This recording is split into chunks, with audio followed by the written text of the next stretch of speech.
In today's video, I'm going to teach you how to add Team Create User Group on ClickUp Project Management tool. Start by opening your browser and going to clickup.com.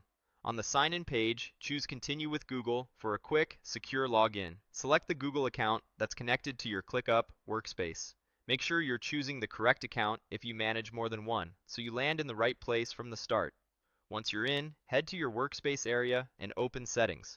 In the Settings menu, look for the Teams section. This is where you create and manage user groups that make assigning work, sharing views, and setting access much faster across your organization. Click Create a Team. Give the team a clear, consistent name that reflects its purpose. Think department, project, or client. Good naming keeps things searchable and avoids confusion later when you're assigning tasks. When you're happy with the name, click Save to create the team. Now add your people. Click Add Members, then start typing each person's email address. As ClickUp suggests matches, click the person's name to add them to the team. Repeat this for everyone you want included. Existing workspace members are added immediately. New people will receive an invitation. A quick tip: include a backup team lead or admin so there's always someone available to help manage the group. If you add someone by mistake or need to adjust the roster, hover over their name and click the X icon to remove them from the team. ClickUp will show a brief notification confirming the removal, which helps you verify the change.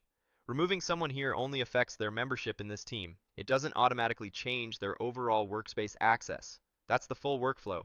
Sign in, go to your workspace, open Settings, select Teams, create the team, save it, add members by selecting them from the suggestions, and remove anyone you don't need with the X. Once your team is set up, you can use it when assigning tasks and subtasks, adding watchers, and managing permissions, so you can update entire groups with a single click instead of repeating the same changes user by user. If anything looks off, return to the Teams section in Settings to review the team name and membership list. Keeping teams accurate and well named will make collaboration smoother across projects and departments. Thanks for watching. Follow these steps whenever you need a new user group, and you'll keep your ClickUp workspace organized, scalable, and easy for everyone to use.